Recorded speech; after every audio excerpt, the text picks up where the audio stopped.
Let's make sure everything works. Hey, Chelsea. Hello. How how are you? I know you guys have been working so hard. Yeah, good to see you. I was just messaging somebody. Zoom fatigue is a real thing. Oh, yep, yep. Let me make sure I can share my screen. Yeah. Oh, And sharing is here, not. yeah, Carla, Dr. Carla is your moderator. So I just seen her come in I and see Carla coming in. I'm gonna turn over co-host to her. Okay.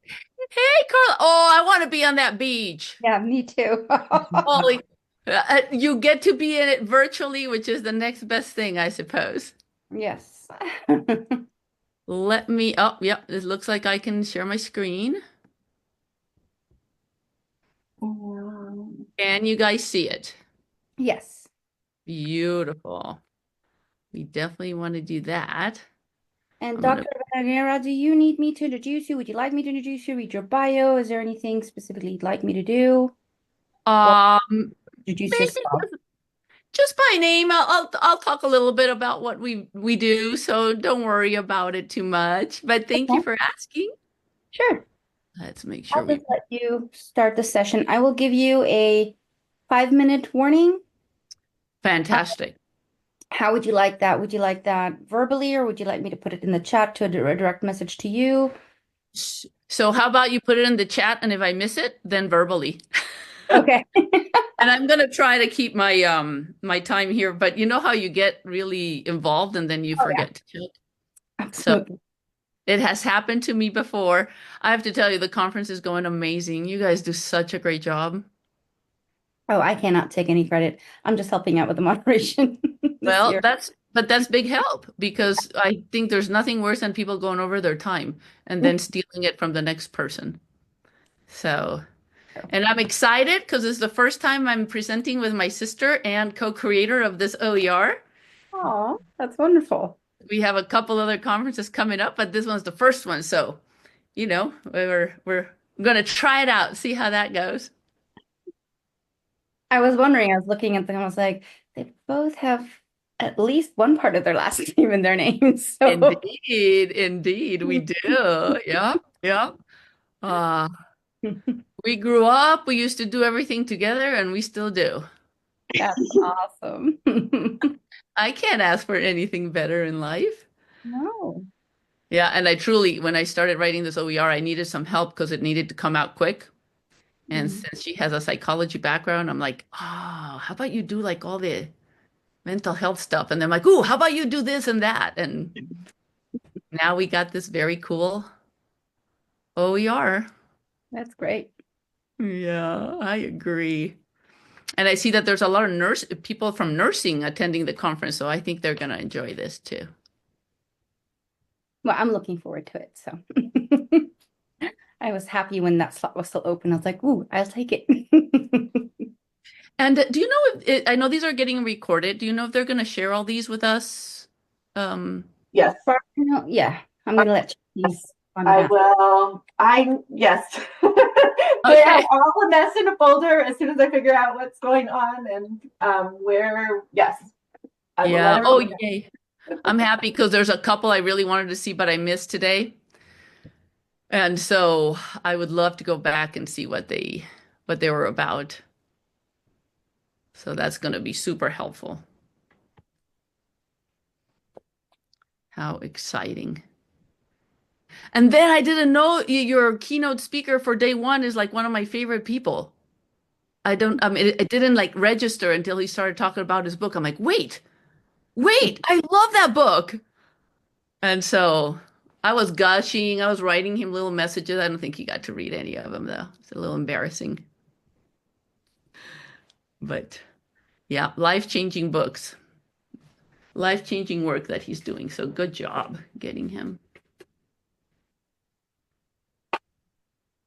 Let's see. Oh, we're still a couple minutes away. People are slowly pouring in.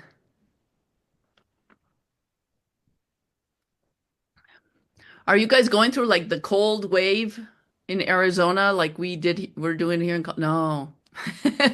Oh No, no. we went the opposite way. We were like on a cooler side. We were all excited, and all of a sudden it just jumped into, I think in Phoenix a couple days ago, we were like at 88 or which we Oh, never, yeah, we broke records this past week again. So, but it's supposed to cool down again next week. I don't know how much, but yeah, oh, it has been unseasonably warm oh, I'm for this sorry time. to hear that. I So prefer that over. 90. Hi, Nathan. I see Nathan Klein is telling us it hit 90. Yeah, that's a lot. It's 75 today in Tucson. It's been beautiful weather. It just worries us for summer though. Yes. Right. Yeah, I think that's going to be the tricky part is how are you going to survive the summer? Because the winters are always easy there, but yeah, I think it's weird everywhere. It was so cold. I've never had so much school canceled in the 20 years I've been teaching. Wow. Never have I had this many cancellations because it was so cold that we would do either cancellations or delays, which are really annoying because Yeah. then you miss 2 hours of work and my administrators just say, oh, then you have a 2-hour delay, so nobody needs to work. And I'm thinking, what do you think? I'm going to twiddle my thumbs? I got a million things to do. They don't understand how professors work, you know? And Yeah. so staff maybe is not at their desks on their computers, but everybody can be doing things because if not, you just keep falling behind. It's been hard. It's the same for staff. I'm an instructional designer in that. Yeah. Yeah, Waste. what are you gonna do, right? It's like you got 2 hours. You're just gonna I just need to work. and you're happy you're not getting more emails or as you're Right. trying to do things, right? Yeah. Right. So it Yeah. is 2:45. I want to get you started so that you All have your right. 30 minutes. So welcome everyone. Thank you for being here. I'm going to jump right in and introduce those beautiful two sisters from Colorado State, was it? Let me make sure I'm not saying this wrong. Yeah, Colorado State University, Pueblo. And they're going to go ahead and talk to us about leveraging AI for OER creation. We're excited. Yay. Well, thank you, Carla. Thank you so much. As Carla said, we are two sisters that got together to create this. And today we want to share it with all of you because it's been such a great journey. And I think some of you might be interested in trying some of these things out. So we titled our presentation, Leveraging AI for OER Creation, Successes, and Lessons Learned. I am Alegría Rivadeneira, and my sister is... Alexandra Rivadeneira. Yes, it was a little confusing at home. I am not going to lie. I am going to encourage you to interact with us on the chat. We love to see that people are engaging and what you are all saying. So feel free to share whatever you want as we are going. We plan to have some time for questions at the end, and hopefully we'll be quick enough to give you that opportunity. All right, so let's move on. Just wanted to tell you a little bit. As Carla said, we come from Pueblo, Colorado. Population in my town is about 112,000. We're 51% Hispanic, and almost a quarter of the population here lives in poverty. The reason why that is important is because it impacts the kinds of students that we serve. Our university has about 4,000 students, 41% are first generation. 95% of our students receive financial aid, and we have things like the career closet and the pack pantry to feed and clothe our students. So you're all in OER, and you know what a challenge that can be of trying to make ends meet, and textbooks are the ones that are really killing us. We are from a Spanish program, so it's okay if you're not teaching Spanish. This is for everybody, but I wanted to give you a little bit of background just so you know. About most of our Spanish majors are Hispanic, and most of our Spanish minors are as well. And 50% are first generation.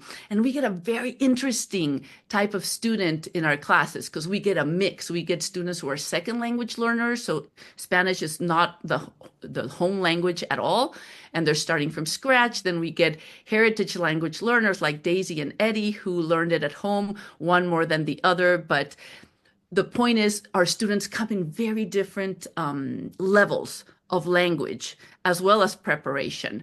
Who here can say that is their case? I am willing to bet many, many of you would say that is the case. So of course we wanted to do OER, and we started our OER journey a few years back because we know that OER addresses the financial needs of students, and as you can see, there's a lot of that.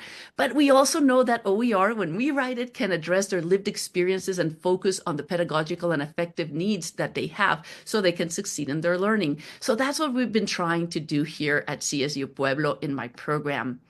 We were, in fact, the first Colorado zero textbook cost program in all of Colorado. Woo! And our desire was to make sure that no student of Spanish at our Hispanic serving institution would ever have to pay for a book ever again.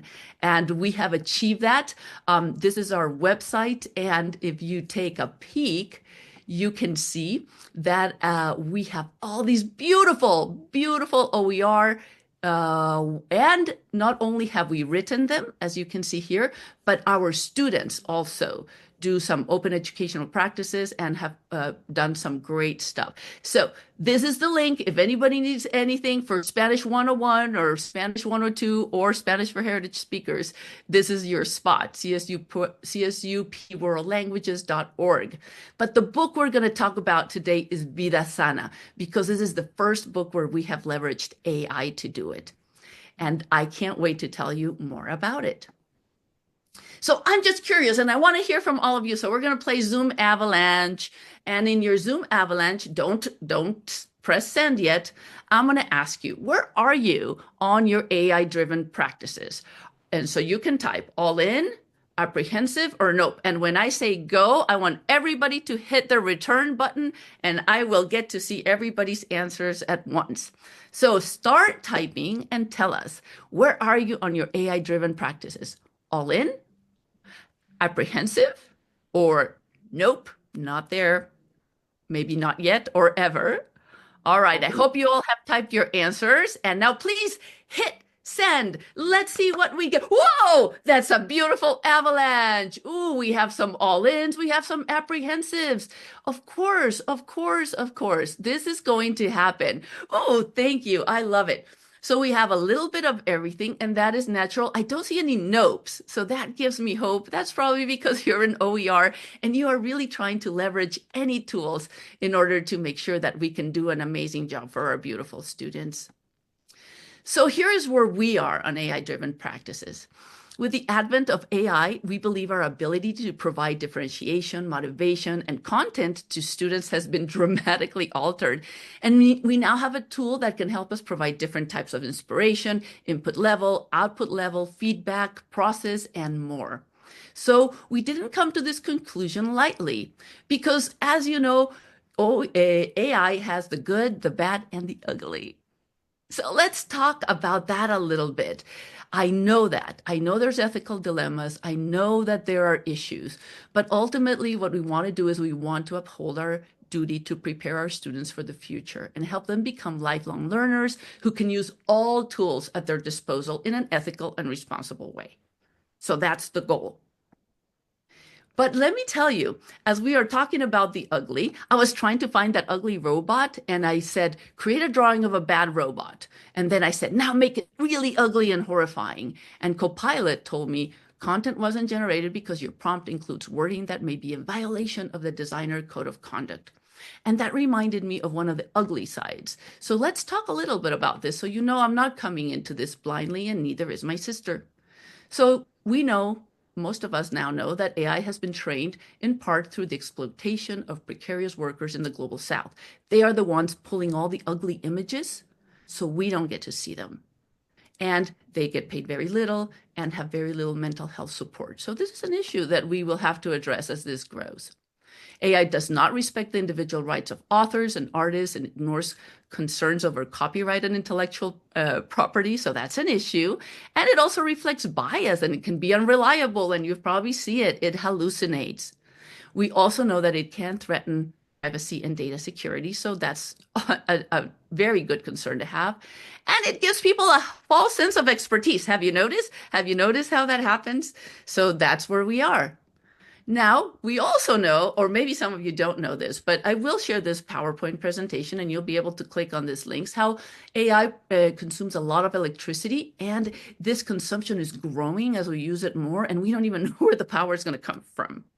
So absolutely some ugly things we need to consider. And then there's the bad. This is the things that people think about all the time. The misinformation it can produce, the deep fakes it can produce, the cheating. I've seen some of the AI presentations this week here, this weekend here, and this has been brought up. Also, low quality educational resources. Of course, you can produce really bad things if you're not doing them correctly and you're not an expert. And biased grading, if somebody's been trying it for that. And also excessive reliance. There are times when we should not be using it. And we're going to show you where we actually skipped it, so you see how that goes. But ultimately, this is a decision we made. And the way I'd like to put it for those who are still apprehensive is back in the back of my house, I had a beautiful prairie. They built this road. Nobody asked me. They cut the prairie. They displaced our little tarantulas and our coyotes, and it was so sad. But I will tell you something. It cuts my commute in half. So what do I do? Do I use it or do I not use it? I have decided I will use it. I'll be using that road, and I am mindful. I slow down for the tarantulas. I'm trying to work with my city government to make sure that we have more conversations and we're going to tear up the prairie. But the thing is, it's there. Nobody asked me, and it is very, very advantageous, including reducing my carbon footprint. So we're using it just like we're going to be using AI, because there are some great things on it that we have discovered. First, for our students, it can be a source of inspiration, especially when we use image generators. And we are able to give students first round feedback with AI, which has been life-changing. We are also producing what we'll show you today, this high quality educational resources and content creation with appropriate prompting. It can do some amazing work, or at least a great first draft. And another one we'll be sharing, conversation partners for our students with the chatbots. So what ultimately made us slide down the rainbow and do this is that I had been working with my students. They do open educational practice. They write children's books. We have an open library, and they've been doing this forever. And for the most part, this is what their books used to look like. And you can see they're beautiful. They're beautiful. They were using clip art.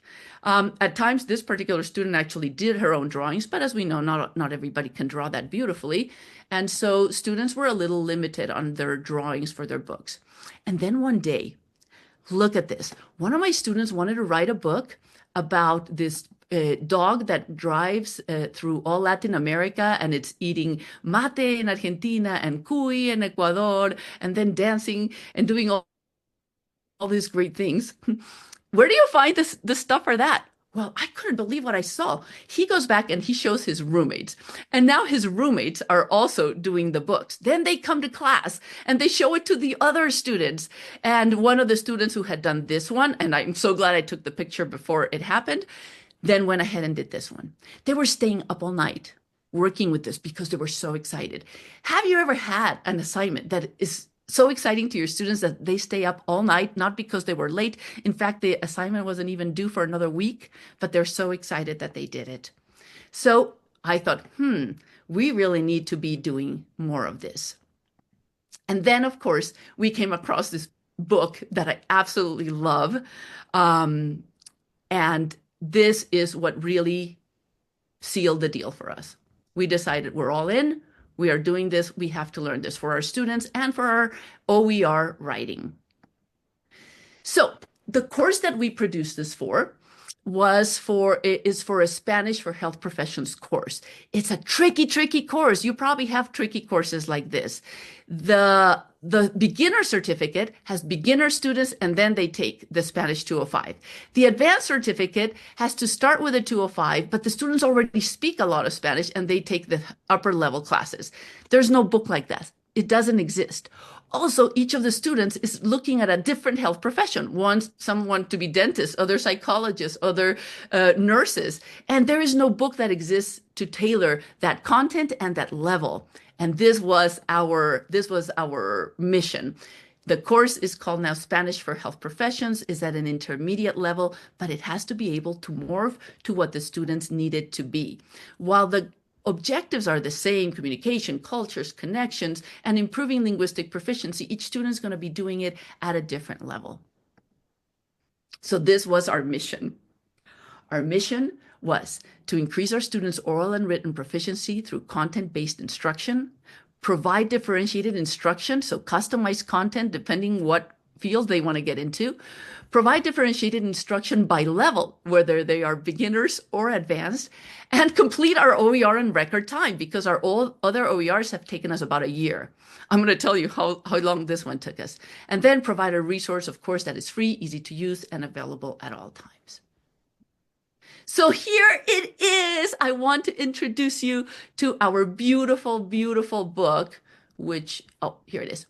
Our beautiful OER, Vida Sana. If you haven't seen it already, I'm just going to point out two quick things for you so you can understand what we're talking about as we present a little further.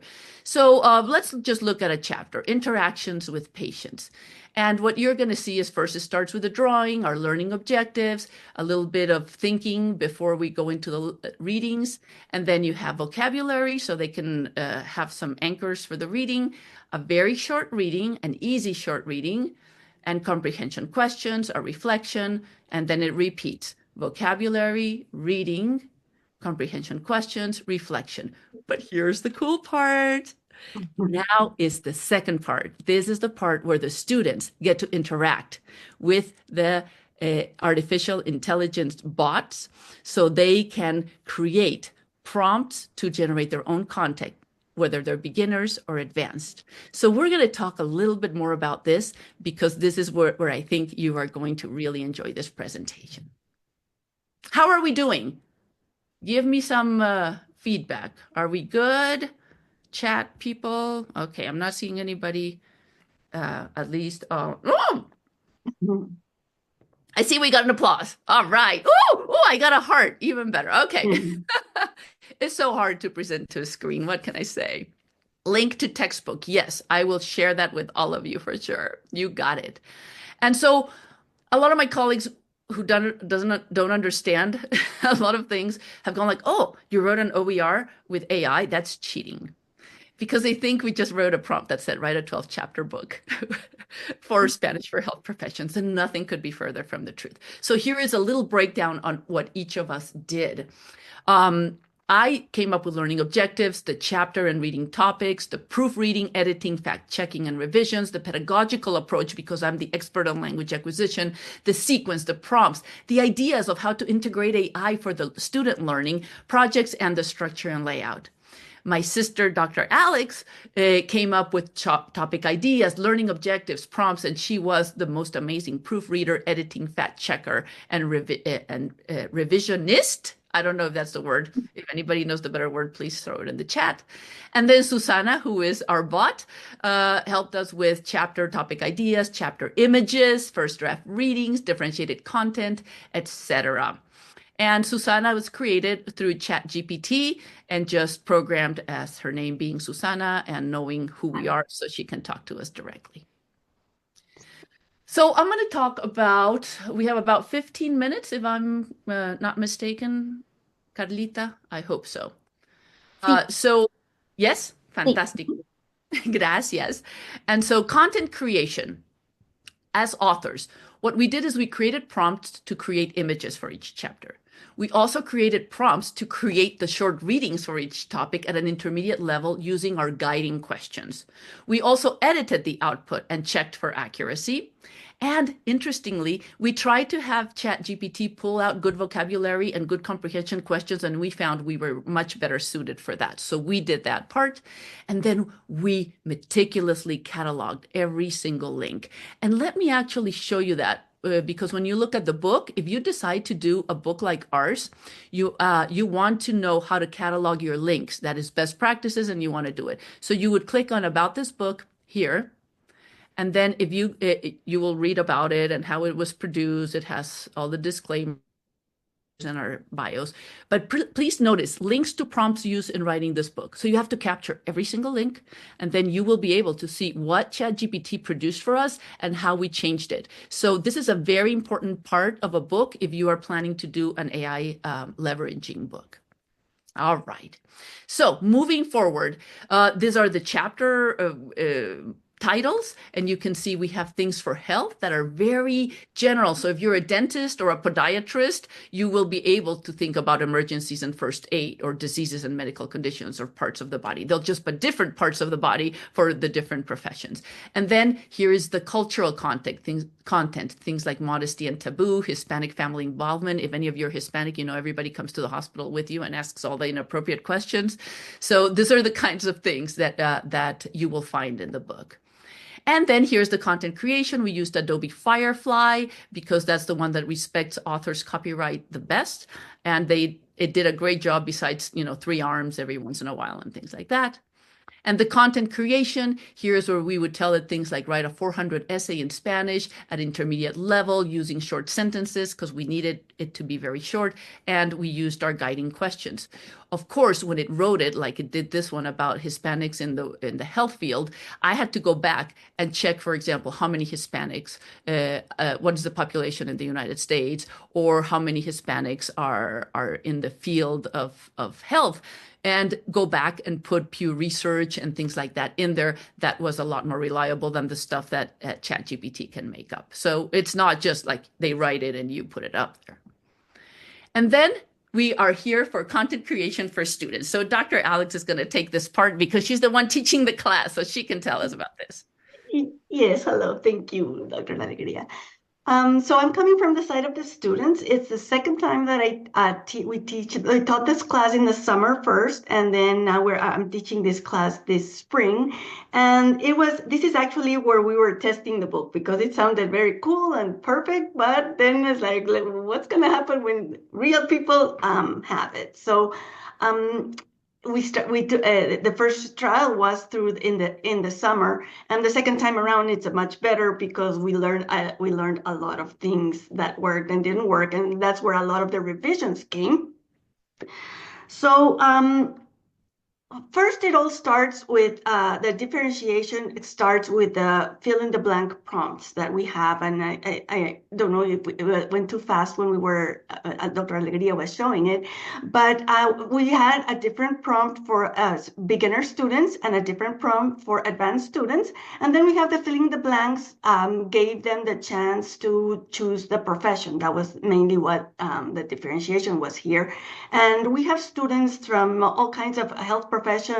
It's a broad spectrum. We have some that are nurses and they have already been in the field. Others are students who it's their major or they're thinking about a health profession. So in a way, that's also a form of individualizing the instruction. And the types of activities that they do in this area, I don't know if you saw that a trabajar, which like, let's work now, it's time to work. So the 3 kinds of things that they get to do is starts with an essay with a prompt that it's made by us already, it's in the book, but they get to fill in the blanks for the things that are specific to them. And they get to choose if it's advanced or beginner. And most of them know, some of them sometimes want to try the more advanced, and then it's like too hard, and then some of them do some trial and error. And then the second activity is a dialogue, which is, they love it, it's wonderful. And it also gives them like they have a part where they have to do a reflection on each of these. The first one is a reflection that they do it in video. And then the other ones are just a reflection, written reflections. But they love it, and they say like, "Oh, I learned how important it is to say hello and to be how to be a nice professional." Because here, what they're doing is they are it's a role playing in a way, but they are later they're going to role play, but they're learning how to dialogue where there would be a professional and an interaction, a professional with a patient. So they are learning how to be nice and how to be kind and all those things. Actually, in one of the prompts, if you see it, it says a kind nurse, a kind veterinary and all that. So they love that too. And then the third one is the vocabulary list, which amazingly they absolutely adore. They adore to see the words, and then which ones are you going to, one of the questions is, which ones do you want to commit to memory? And they almost want to commit to memory all of them. And the part that they love the most, for each of those activities, they have to rate the content, and they love rating the content, especially for the one that they do in video. So they go, well, they think about it, and then they rate the chatbot to see how it went. So Yeah, and if I can interject, Dr. Alex, this also helps their critical thinking about what is the output, and let's make sure that we can rate it and think, was it good or not? Dr. Alex, we are almost at 5 minutes from the presentation being over. So do you mind if I just slide through the slides really quick? sure, yes. Because if not, we're not going to have enough time for questions. Sure. So, we let them know that it can be not factual, but our purpose is linguistic. So in your case, it might be different when you are having them do it. But here's some of the things that the students have done. Here's content creation of a dialogue and content creation of a vocabulary list. And then they have the chatbot conversation. So if you could tell us that in about a minute, Dr. Alex, Yeah. then we can move forward. Really quickly, yes. Here's also, they have the fill in the blank prompts. They have to choose a profession. They have to choose the level. But what is here is that it is the most challenging of all the activities. So it is the one where you see the most growth. Because at the beginning, you would think it takes here they have to act as professionals, and the chatbot has to be the patient because they're learning how to be the professionals. But you know that AI chatbots, they want to be the know-it-all in a way, so they start taking over. So we have to be encouraging them. It's very frustrating at the beginning, encouraging and teaching them how to tame the chatbot. We have videos, and I keep working on that. And then by the end, that's where you see the most growth. It's so amazing. And the idea is that they will learn that to use it, not just in class, but this is something that, and they start saying things like, oh my God, this is so wonderful because I get to practice, but then it's not a real conversation. But the chatbot is kind of difficult, but you know that people are difficult too. I mean, communication with people in healthcare is difficult too. So they are learning how to be patient, how to all those things. So this is where you see the most growth. It is the most difficult, but it's amazing. I see the second time that I'm teaching it, I can tell them, you don't worry, because by the end of the class, you will be pros. And that is the most amazing thing. The first time I couldn't tell them that because I didn't know what was going to happen. But the second time around, I'm able to just trust me. And sometimes they write things like, you were right, Dr. Alex, you were right. Now I'm getting it. They get really, because the first 3 weeks, the hardest. It's really frustrating, but it has been, it's amazing what they do. I agree, Dr. Alex. And the great thing is they learn to stand up to the chatbot and realize that they are faulty and that they have a say on on reprompting. And so they learn to reprompt, which is great. Let me fly through these. Yes. Let me fly through. They're so polite at the beginning, so then we tell them stop, and it's so funny just to see them how they become very assertive with the chat. But it's just, this is the best part of all. I agree. I'm going to fly through the other slides if you don't mind. So then we have enough time for a couple of questions. Yes. So here are the students talking. Sorry, we can't show them to you, but they're so beautiful. And here are some of their thoughts about it. So they say things like, I like this activity a lot because it made me excited to practice. Or I like to practice conversing with the chatbot because it's the only way to replace real conversation without the embarrassment of shyness of having a real conversation. So this is super, super helpful. And then they also get a project where they then have to write the prompt themselves. So now they're empowered. Now they know how they're supposed to write a prompt. So they can not only do this class, but for the full learning for the rest of their existence. So that is very exciting. So triumphs, challenges, and advice. Our triumphs is now we have a book that met all of our mission goals, and we did it in 3 months. Our students have been empowered to take charge of their own learning. Challenges, the conversation chatbot is quirky and we become frustrated, and the content generated can be inaccurate, but we have been addressing those two things as we showed you. And the advice, if you're going to do something like this, have clear objectives for your lessons so you can have good guiding questions to create your prompts. Also keep track of all your prompts and links to AI chats, and teach students to stand up to the chatbots and question all AI answers. And though we wanted to give you a lot more time for questions, we have 2 minutes for questions, but we'll take them. So please tell us what questions you may have. And thank you, Emmy, thank you for putting the books in the chat. I really appreciate that. If you are thinking of how to do a prompt, just go into Vida Sana and go to the about this book and make sure that you look at the prompts that we did them, because we got great content from that. But please, questions. Everybody's shy. Unrelated question. How did you get the whole images of yourselves? Those are Bitmojis. It's a program called Bitmoji. I have a whole video on how to do those. So if you email me, I will send you my video so you'll learn how to do it. I will for sure. Thank you so much. Yes, they're too much fun, aren't they? I hope you notice I dress just like my Bitmoji. Any other questions? Thank you, Carla. Well, if we're not going to have questions, I'm going to show you my students talking to the bots, because they are very cute. So I'm going to use that last minute. I want you to see one of our students talking. Sesión de parteras que ayudan en los partera de casa.